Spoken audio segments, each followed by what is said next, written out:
Cryptography is essential for securing our digital world. It ensures that sensitive information stays confidential and can only be accessed by the intended party. One of the most important systems in modern cryptography is public key cryptography, where two keys, one public, one private, are used to secure messages.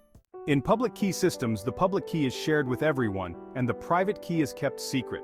When a message is encrypted with a public key, only the matching private key can decrypt it.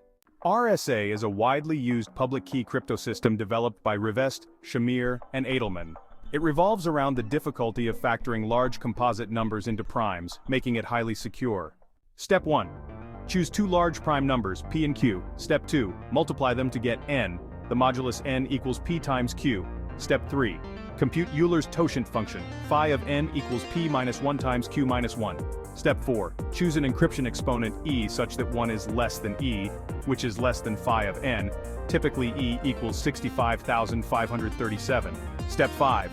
Calculate the private key d, the modular inverse of e mod phi of n, so that e times d equals 1 mod phi of n. Encryption and decryption in RSA revolve around the use of keys. The public key consists of two numbers, n and e.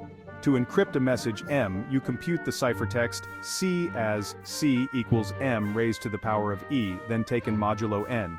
The recipient, using their private key, which is also composed of n and d, decrypts the ciphertext by computing m equals c raised to the power of d, then taken modulo n.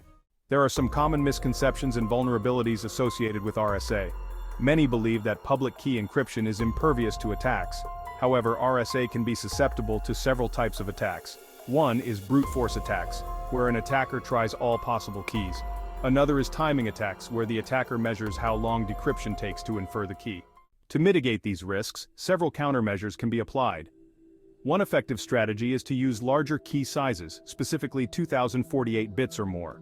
Another is to apply padding techniques like optimal asymmetric encryption padding or OAEP, which adds extra layers of security. In conclusion, while RSA remains one of the most robust public key systems available, its security heavily relies on proper implementation. Regular updates to key sizes and encryption techniques are crucial to maintaining its effectiveness.